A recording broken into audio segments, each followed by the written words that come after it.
అరవ కామాక్షి. ఇప్పుడు నెల్లూరు వ్యాప్తంగానే కాదు, రాష్ట్ర వ్యాప్తంగా ఈ పేరు వినిపిస్తుంది. ఈ మహిళ గురించి చర్చ నడుస్తోంది. అసలు ఎవరు ఈ మహిళ? ఒక లేడీ డాన్ అంటూ తెలుస్తోంది. అయితే ఈ లేడీ డాన్కి సంబంధించిన డీటెయిల్స్ తెలుసుకునే ముందు ఇప్పుడు ప్రస్తుతం ఉన్నటువంటి వివరాలు ఒకసారి చూద్దాం.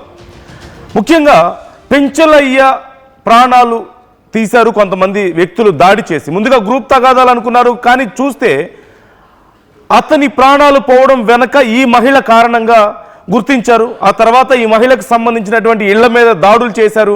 సిపిఎం పార్టీకి చెందిన కొంతమంది కార్యకర్తలు ఆ ఇంటిని ధ్వంసం చేశారు.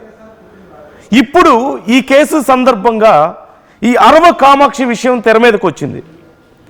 ఒక లేడీ డాన్గా స్థానికంగా ముద్రపడినటువంటి మహిళ, నేర చరిత్ర కలిగినటువంటి మహిళ.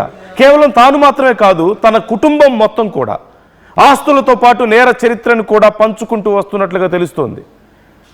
అయితే ఇప్పుడు ఈ నెల్లూరు లేడీ డాన్ కామాక్షి ఇళ్ల కూల్చివేతలో ఎమ్మెల్యే కోటంరెడ్డి శ్రీధర్ రెడ్డి హస్తం ఉంది అనేటువంటి చర్చ కూడా నడుస్తోంది.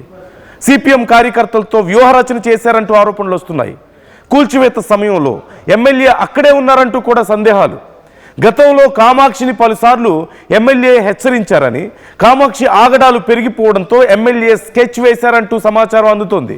కొన్ని సందర్భాల్లో కఠిన నిర్ణయాలు తీసుకోవాల్సి వస్తుందంటూ ఎమ్మెల్యే కామెంట్ చేశారంటూ కూడా సమాచారం. సో స్థానికంగా ఉన్నటువంటి రాజకీయ నాయకులకి కామాక్షికి మధ్య కొన్ని రకాల ట్రాన్సాక్షన్స్ ఉండేవా అనే ప్రశ్న ఇక్కడ ఉత్పన్నం అవుతోంది.